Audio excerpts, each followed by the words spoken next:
मैं पूरे काका परिवार का इसलिए धन्यवाद करता हूं कि मंच के कवियों के साथ ये विडंबना है। करेंगे, हास्य भी करूंगा, लेकिन मन है कुछ कहने का। और आज तो मुझे आपने सम्मानित किया है, तो आज तो कम से कम अपमानित नहीं करोगे, तो मेरी बात पूरी सुनकर जाओगे। जब मंच का कोई कवि दुनिया से चला जाता है जैनिन भैया, ये दुर्भाग्य है कि जो आप लोगों के लिए अपने स्वास्थ्य की कुर्बानी देकर, अपने परिवार का समय चुराकर रात रात भर जागता है, यात्राएं करता है, खुद को रिस्क में रखता है, वो जिस दिन निष्क्रिय हो जाता है, जिस दिन उसका टांग टूट जाती है, वो बीमार हो जाता है, मंच पर जाने में अक्षम हो जाता है या दुनिया से चला जाता है, ये दुनिया 1 मिनट लगाती है उसको भूलने में। ऐसे में धीरे धीरे कुछ दिनों तक उसके पुरस्कार, उसके शील्ड्स, उसके दुशाले, ये सब घर की दीवारों पर टके रहते हैं। फिर एक दिवाली आती है, घर पे पेंट कराया जाता है, उनमें से कुछ हटा दिए जाते हैं, अगले साल कुछ और हट जाते हैं। धीरे धीरे मंच का वो कवि जिसने पूरी जिंदगी जाग कर बिताई होती है, वो इतिहास की गर्त में खो जाता है। काका के परिवार ने मंच के उस कवि को जीवित रखा है। इसके लिए चाहता हूं पूरा सदन एक बार इस परिवार को लेता है।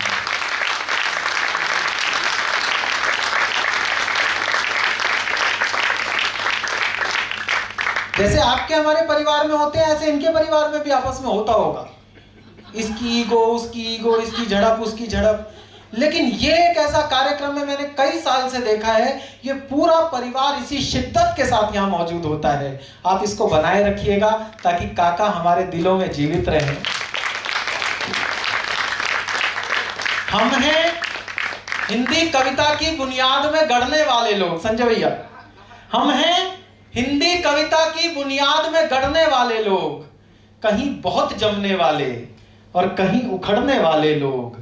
कवि सम्मेलन पर मजमेबाजी का तमगा मत टाको, मंचों पर भी मिल जाते हैं लिखने पढ़ने वाले। ये सब लिखने पढ़ने वाले लोग हैं। अशोक चक्रधर जी आज यहाँ नहीं आ पाए, इसका मुझे कष्ट है, दुख बिल्कुल नहीं है, क्योंकि उन्हें ना आने के लिए मैंने अनुरोध किया। उनको पेन हुआ शाइटिका का, उन्हें ऑस्ट्रेलिया जाना था और वो रुक गए, हॉस्पिटलाइज्ड हो गए। जब वो हॉस्पिटलाइज्ड हुए उसके बाद उनका मेरे पास फोन आया। उनको ऑस्ट्रेलिया ना जाने का दुख नहीं था, उन्हें इस बात की खुशी थी कि अब मैं काका वाले कार्यक्रम में आ पाऊंगा। परसों तक वो अनवरत प्रयास करते रहे कि मैं आ सकूं, और परसों सुबह मुझे सूचना मिली कि वो नहीं चढ़ पा रहे हैं, सीढ़ियां नहीं चढ़ पा रहे हैं, उठने बैठने में दिक्कत हो रही है और जूझ रहे हैं वो। मैंने उनको फोन करके कहा, मैंने कहा आपका मुझ पर यही आशीर्वाद होगा कि आप अपने स्वास्थ्य का सम्मान करो और उस दिन मत आओ। उन्होंने मेरी बात मानी। एक बार उनकी अनुपस्थिति के लिए भी आप लोग को जाता है। बाबा सूर थे ब्रज के, विद्युत जी, उनके चेले थे चंद्रमणि, उनके साथ रहते थे अक्सर। जब बाबा कहीं बाबा नेत्रहीन थे तो कहीं जाते थे तो उनके कंधे पर हाथ रखकर चले जाते थे, तो चंद्रमणि उनके अक्सर साथ रहते थे। एक दिन उन्होंने यूं ही पूछा सूरदास जी से, चौ बाबा जा दौर में सबसे अच्छो कवि कौन? तो सूरदास जी बोले, हाँ ही हो, मैं ही हूं। तो बोला, जी हम तो सुने तुलसी होते, हमने सुना है तुलसी भी है। अब सूर ने जो जवाब दिया, कविता की भूमिका तय करता हूं और ये सदन उन लोगों का सदन है जिन्होंने कविता के एक एक रेशे को जिया है। बोले, हम तो सुने तुलसियों होते।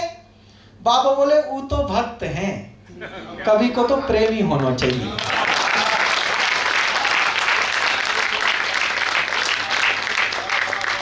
सूर ने कृष्ण का बचपन पैदा कर दिया, तुलसी ने राम जैसा चरित्र पैदा कर दिया कि हम लोग राधा जैसा कैरेक्टर जो आपको किसी भगवत पुराण में नहीं मिलता, वो सूर ने गढ़ दिया। और इतना गढ़ दिया कि आज राधा आस्था का इतना बड़ा केंद्र है कि कहीं कहीं कृष्ण से छोटे जान पड़ते हैं। ये कवि की भूमिका है समाज में। कवि रचना रचता है, कवि चरित्र रचता है, और अगर कवि रचना बंद कर दे तो आप चरित्रों को जानना बंद कर देंगे। चुटकुले के लिए बहुत सारी बातें, हास्य का मंच है इसलिए कर रहा हूं बातें। अनुराग भैया, चुटकुले के लिए कहा जाता है कि चुटकुले क्यों सुनाते हैं, चुटकुला ऐसा है। चुटकुला कोई सड़क से उठाया हुआ कचरा नहीं है। आदरणीय गिरिराज शरण जी बैठे हैं, साहित्य के बड़े शिल्पी हैं।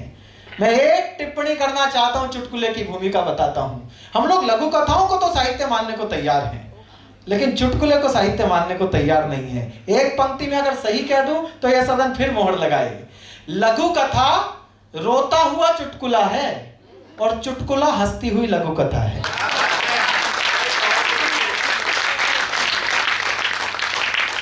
हमारे जीवन में कोई घटना घटी, उसमें हास्य था, हमने उसकी लघु कथा बना दी, कोई और उठा के ले गया, चुटकुला आवारा हो गया।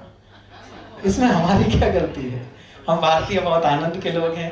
अशोक जी हर साल भारत आते हैं, अमेरिका रहते रहते बोर हो जाते हैं, वहां सब कुछ सिस्टम में चलता है, तो इन्हें लगता है नहीं थोड़ा सा अव्यवस्था देखकर आनी चाहिए, तो ये भारत की टिकट कराते हैं, सब परिवार आते हैं, आकर दिखाते हैं इनको, फिर भारत भारत फील होने लगता है। फिर 1 साल तक जाकर ये वहां फैलाते हैं,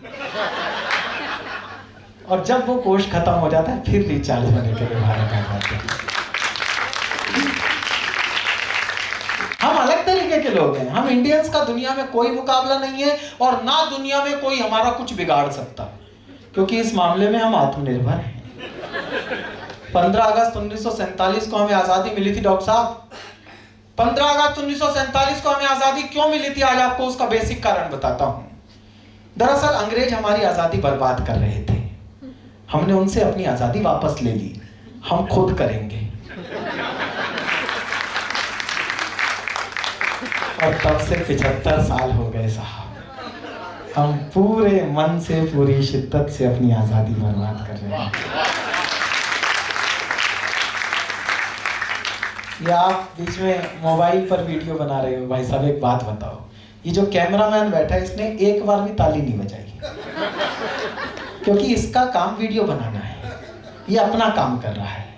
आपका काम सब अपना अपना काम करें ना, सिस्टम उसी से चलता रहता है। मैं 2-4 मिनट आपसे कुछ एक कविताएं सुना देता हूँ। दरअसल क्या है, मैं जब आया था पहले मैं गंभीर कविताएं ही सुनाता था मंच पर, फिर मुझे लगा कि नहीं उसमें धंधा कम है, तो मेरे भीतर का बनिया जागा, और जो जीवन में हास्य घटित हो रहा था मैंने, झूठ नहीं बोल रहा भाई साहब, देखो आप सम्मान, मैंने जो पहले छंद लिखे थे घनाक्षरी में हास्य के, वो सुनाता हूँ आज। मैंने उस समय मेरी शादी नहीं हो रही थी, और तब मैं करना भी चाहता था, तब मैंने बड़े मन से 2 छंद लिखे, वो सुनाता हूँ। कि एरो एरो नत्थु कैरुओं के ढोल बज रहे, एक मेरे नाम की मुनादी नहीं हो रही। एरो एरो नत्थु कैरुओं के ढोल बज रहे, एक मेरे नाम की मुनादी नहीं हो रही।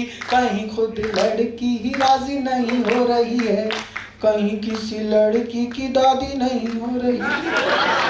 ये एक्सक्यूज बताते थे बाद में फोन करके, दादी ने मना कर दिया, दादी को लड़का पसंद नहीं आया, तो दादी से मेरा क्या लेना देना था। कहीं खुद लड़की राजी नहीं हो रही है, कहीं किसी लड़की की दादी नहीं हो रही। किसी ने सुझाया एक गाय को रोटी खिला दो, अगली पंक्ति पर व्यंग्य समझ जाए तो पकड़ना। किसी ने सुझाया एक गाय को रोटी खिला दो, मैंने पूरी गौशाला जिमा दी नहीं हो रही। किसी ने सुझाया एक गाय को रोटी खिला दो, मैंने पूरी गौशाला जिमा दी नहीं हो रही। लोग कहते हैं शादी बर्बादी होती है जी, किस लिए मेरी बर्बादी नहीं हो रही। और इसका जो दूसरा छंद था, मैं ये तब सुनाता था जब नहीं हुई थी, उसके बाद तो ये सोचता था क्यों सुनाता था। इसका दूसरा छंद ये है कि कुंवारा आदमी जब अपने घर पर कोई शादी का कार्ड देखता है तो उसे हर बार ऐसा लगता है कि उसका हक मारा जा रहा है, और धीरे धीरे वो इतना साइको हो जाता है कि उसके घर की वस्तुएं उससे बात करने लगती हैं। मैं जब उस अवस्था में अपने बेडरूम में प्रवेश करता था तब का दृश्य बताता हूँ कि मेरे कमरे का 3 फुटिया पलंग रोज पूछता है मेरा बड़ा भाई कब आए। मेरे कमरे का 3 फुटिया पलंग रोज पूछता है मेरा बड़ा भाई कब आएगा। रोज ढलुआ समूह उठा के चला आता है, तू बनकर किसी का जमाई कब आएगा।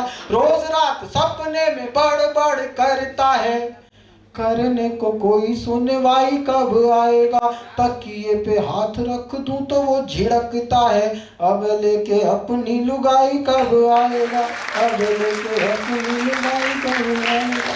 यहाँ से मैंने हास्य की शुरुआत की और ओम प्रकाश आदित्य जी मेरे आदर्श रहे हास्य के लिए, वो शास्त्रीय कवि थे। एक कविता मैंने ऐसी लिखी जो उन्हीं की शैली में है, वो छोटे छंद की कविता है। ये सभागार मेरे लिए बहुत महत्वपूर्ण है। मेरी अध्यापिका सामने बैठी हैं, मेरे पिताजी सामने बैठे हैं, वो सब लोग सामने बैठे जिनके इस सृष्टि में होने से ऐसा लगता है कि अभी सिर के ऊपर एक हाथ है जिससे हम निश्चिंत हो सकते हैं।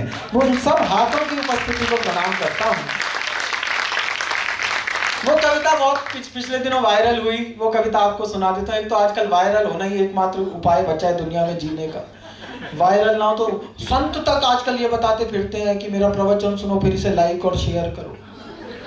इस स्थिति में आ गए हम लोग। अच्छा, ये मैं आपको सच बता दूं, ये जितने स्वतंत्रता संग्राम लड़े गए ये इसलिए रचे गए क्योंकि आजादी के टाइम तक सोशल मीडिया नहीं था। अगर तब सोशल मीडिया होता आदरणीय, कोई स्वतंत्रता संग्राम नहीं लड़ा जाता। सरदार पटेल को महात्मा गांधी एक SMS करते और उसके नीचे लिखा होता, इसे इतना वायरल करो कि अंग्रेज खुद देश छोड़ के चले जाए। भयंकर स्थिति है सोशल मीडिया की। एक बालक से मैंने पूछ लिया, मैंने कहा कितने बजे सोता है, व्यंग्य समझ जाए तो बताना कि व्यंग्य की चेतना कहां तक है। एक बालक से मैंने पूछा, मैंने कहा कितने बजे सोता है, बोला भैया मोबाइल उठा लूं तो 2 बजे, किताब उठा लूं तो 9 बजे।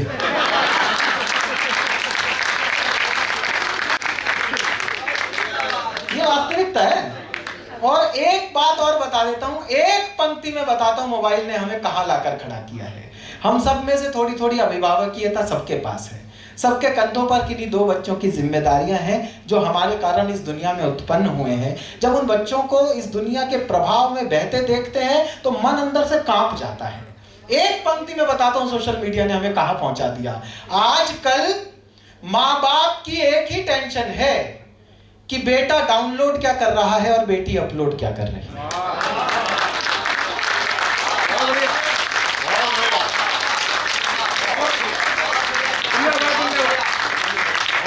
हम इस स्थिति तक पहुंचे हैं। ऐसे मैं कविता आपको सुनाता हूं। इस कविता की भूमिका इतनी है कि जब कोई लड़का कॉलेज में प्रवेश करता है तो वो ढूंढता है उस एक चेहरे को जिसे देखकर उसे कॉलेज के 4 साल काटने होते हैं। याद आ गया डॉक्टर साहब? और जब कोई लड़की कॉलेज में प्रवेश करती है तो वो ढूंढती है उस स्कूटर वाले भैया को जो एक छोटी सी उम्मीद में 4 साल तक उसे घर से कॉलेज लेकर जाएगा, कॉलेज से घर लेकर आएगा। लड़कियां बहुत स्मार्ट होती हैं, ना तो लड़कों का प्रपोजल एक्सेप्ट करती ना रिजेक्ट करती, पेंडुलम की तरह लटकाए रहती हैं। जैसे टास्क शो में टास्क मिलते हैं अनुराग भाई, वैसे टास्क देती रहती हैं। ऐसा कर लोगे तो मान जाऊंगी, ये कर लोगे तो पापा जी से बात कर लूंगी, ऐसा कर लोगे तो शादी। और वो क्या क्या टास्क देती है, ये इस कविता की खूबसूरती है। मेरा कॉलेज में पहला दिन। अब यहाँ से कथा शुरू कि कन्या एक कुमारी थी, चूल्हो तो चिंगारी थी, वैसे तेज कटारी थी लेकिन मन की प्यारी थी। सखियों से बतियाती थी, लड़कों से घबराती थी, मुझसे कुछ शर्माती थी, बस से कॉलेज आती थी। अंतर्मन डिस्क्लोज किया, एक दिन उसे प्रपोज किया। पहले वो नाराज हुई, तबीयत सी नासाज हुई, फिर बोली ये ठीक नहीं, अपनी ऐसी लीक नहीं, लिखने पढ़ने के दिन हैं, आगे बढ़ने के दिन हैं, ये बातें फिर कर लेंगे, इश्क मोहब्बत पढ़ लेंगे, अभी न मन को हीट करो, MA तो कंप्लीट करो। पहले टास्क में 5 साल को लटकाया, अभी न मन को हीट करो, MA तो कंप्लीट करो। उसने यूं रिस्पॉन्ड किया, प्रपोजल पोस्टपोन किया, हमसे हिम्मत नहीं हरी, मन में ऊर्जा नहीं भरी, रात रात भर पढ़ पढ़ के, नई इबारत गढ़ गढ़ के, ऐसा सबको शौक दिया, मैंने कॉलेज टॉप किया। ऐसा सबको शौक दिया, मैंने कॉलेज टॉप किया। अब तो मूड सुहाना था, अब उसने मन जाना था, लेकिन राग पुराना था, फिर एक नया बहाना था। क्या क्या बहाने आते हैं, आप लोगों ने सुने हो तो ही ताली बजाना, वरना मत बजाना। लेकिन राग पुराना था। फिर एक नया बहाना था, जॉब करो कोई ढंग की, फिर स्टेटस की नौटंकी, कभी कास्ट का पेज फंसा, कभी बाप को नहीं जचा, थककर रोज झमेले में, देखिए हास्य रस में वीर रस का प्रवेश हो रहा है, थककर रोज झमेले में, नौचंदी के मेले में, एक दिन जी कैड़ा करके, कहा उसे यूं जा करके, जो कह दोगी कर लूंगा, कहो हिमालय चढ़ लूंगा, लेकिन क्लियर बात करो, ऐसे ना जज्बात हरो, या तो अब तुम हां कर दो या फिर साफ मना कर दो। भाई साहब, कन्या को लगा आसामी हाथ से जा रही है, उसने ब्रह्मास्त्र चलाया। महिलाओं के पास एक ब्रह्मास्त्र होता है जिससे आज तक कोई नहीं बच पाया। या तो अब तुम हाँ कर दो या फिर साफ मना कर दो। सुनकर कन्या मौन हुई, हर चालाकी गौण हुई, तभी नया छल कर लाई, आंख में आंसू भर लाई। तभी नया छल कर लाई, आंख में आंसू भर लाई, हिम्मत को कर ढेर गई, प्रण पर आंसू फेर गई। पुनः प्रपोजल बीट हुआ, नखरा नया रिपीट हुआ, थोड़ा सा तो वेट करो, पहले पतला पेट करो। थोड़ा सा तो वेट करो, पहले पतला पेट करो, जॉइन कोई जिम कर लो, तोंद जरा सी डिम कर लो, खुशबू सी खिल जाऊंगी, मैं तुमको मिल जाऊंगी। अभी ताली मत बजाओ, मिली नहीं है। खुशबू से खिल जाऊंगी, मैं तुमको मिल जाऊंगी। 3 साल का वादा कर, निज क्षमता से ज्यादा कर, हीरो जैसी बॉडी से, डैशिंग वाले रोडी से, बेहतर फिजिक बनाना लूं, 6 पैक बनाना लूं, सूरत नहीं दिखाऊंगा, तुझको नहीं सताऊंगा, रात और दिन श्रम करके, खाना पीना कम करके, रूखी सूखी खा करके, सरपट दौड़ लगा करके, सोने सी काया कर ली, फिर मन में ऊर्जा भर ली, उसे ढूंढने निकल पड़ा, किंतु प्रेम में खलल पड़ा, चुन्नी बांध पुछल्ले में, किसी और के छल्ले में। चुन्नी बांध पुछल्ले में, किसी और के छल्ले में, वो जूही की कली गई, किसी और की गली गई, शादी करके चली गई, हाय नी किस्मत छली गई। थका थका हारा हारा, मैं बदकिस्मत बेचारा, पल में दुनिया घूम लिया, हर फंदे पर लूम लिया, कभी मिली तो पूछूंगा, अपने आंसू पोंछूंगा, क्यों मेरा दिल तोड़ गई, प्यार जताकर छोड़ गई, कुछ दिन बाद दिखाई दी। दिखती जरूर है भाई साहब, अपना वो ब्यूटीफुल फेस जरूर दिखाती है जिसमें अब ब्यूटी नहीं रही। कुछ दिन बाद दिखाई दी, वो आवाज सुनाई दी, छोड़ा था नौचंदी में, पाई सब्जी मंडी में। प्रैक्टिकल कर रहा हूं कविता को, और अब ये आप सब शादीशुदा पुरुषों का वर्तमान है। छोड़ा था नौचंदी में, पाई सब्जी मंडी में, कैसा घूमा लूप सुनो, उसका अनुपम रूप सुनो, वो जो एक छरहरी थी, कंचन देह सुनहरी थी, अब 2 की महतारी थी, तीजे की तैयारी थी, अब 2 की महतारी थी, तीजे की तैयारी थी, बिखरे बिखरे बाल हुए, फूले फूले गाल हुए, इन बेढंगे हालों ने, दिल के फूटे छालों ने, सपनों में विष घोला था, एक हाथ में झोला था, एक हाथ में मूली थी, खुद भी फूली फूली थी। एक हाथ में मूली थी, खुद भी फूली फूली थी, सब सुंदरता लूली थी, आशा फांसी झूली थी, विधिना के ये खेल कड़े, देख रहा था खड़े खड़े, तभी अचानक सधे हुए 2 बच्चों से लदे हुए, चिक चिक से कुछ थके हुए, बाल वाल सब पके हुए, एक अंकल जी प्रकट हुए। एक अंकल जी प्रकट हुए, दर्शन कितने विकट हुए, 52 इंची कमरा था, इसी कली का भ्रमरा था।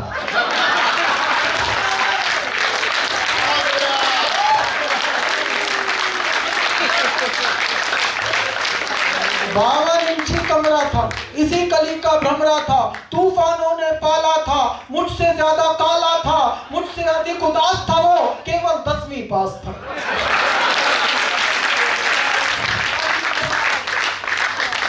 रानी साथ मदारी के, फूटे भाग बिचारी के, घूरे मेला लूट गए, तितली के पर टूट गए, रचा स्वयंवर वीरों का, मंडप मांडा जीरों का, गरम तवे पर फैल गई, किस खूसट की गैल गई।